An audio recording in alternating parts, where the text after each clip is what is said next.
Sankara tunona.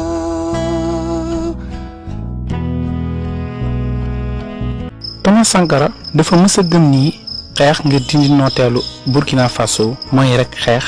ngir dindi nooteel ci Afrique gi yépp ndaxte loolu le dafa wara law ci mboolem réewu Afrique yi ci noonu la Thomas Sankara doonee ndonalu Patrice Lumumba mi tubaab yi faat ñépp xamoon nañu jege bim jege woon réewu communiste yi donte mësul bokk ci bloc de l'Est ak coow yi doxoon seen diggante ak yeneen réewu nasaraan yi ñu naan ko guerre froide xaritoo na woon it ak Fidel Castro di njiitu révolution bu réewu Cuba sàkk woon na it ay ndëgërlaay ci réewu URSS ci atum 1986 ba réew moomu mayoon réewam ay ndimbal yu am solo bañ gi mu bañ nooteel ak jeex gi mu jeexoon tàkk ci Afrique ak ay gis-gisam ak i doxalin yu dëppoo woon ak réewu communiste yi neexul woon benn yoon réewu France ak ay lëkkandooram ci réewu Afrique yi niki président Houphouët-Boigny ak réewum Togo ak bu Mali. ci novembre 1986 président bu France ba woon di François Mitterrand mi doon wax ci atum 1954 ni Algérie ci France la bokk ndax France moo ngi dalee ca dëkku yi ñuy dippee les Flandres ba ca Congo moom moomu dem Ouagadougou ca réewum Burkina Faso. Thomas Sankara jàkkaarloo ak moom ànd ak dal gu mat sëkk wax ko ñetti dëggam teg si ñaawlu dalal gi France dalal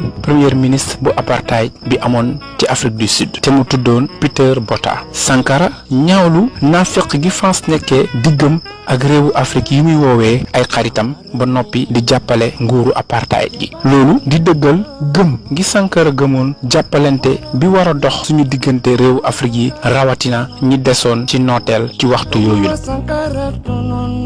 wàllum boru dëkku Afrique yi dafa soxaloon lool Thomas Sankara ba tax na mu amoon ci gis-gis bu kawe ci xalaatam boru dëkku Afrique yi nga xam ni daanaka dañu leen ko forcer dana leen tënk ci diggante juróom fukki at wala juróom benn fukki at te it ci moom la tubaab yi nar a jaar ngir nootaat suñuy réew tere leen a àgg ci développement. Sankara yàgg naa wax ngir ñu dakkal bor yooyu le nga xam ni dafay sax di ñu tënk loolu tax na mu wax ci daje OUA bi amoon ñaar fukki fan ak juróom ñeent atum 1987 mënuñoo fay bor yooyu le te bu ñu ko fayul itam taxul ñi ñu lebal dee waaye bu ñu ko naree fay ñun ñii ñooy dee mënuñu koo fay ndax amuñu lu ñu ko fayee te it ñun ñoo ko sabab kon waruñu koo fay teel naa xam ni duñu mës a am alal bu doy ngir taxawal suñuy réew yóbbu leen ci développement filek ñoo ngi sax at bu nekk di def benn ci ñetti xaaj ci suñuy alal ci fay ay intérêt yu tegu ci bor boobule. xamoon na ni tamit ni wàllum bor bi mbooleem dëkk Afrique yi ñoo war a booloo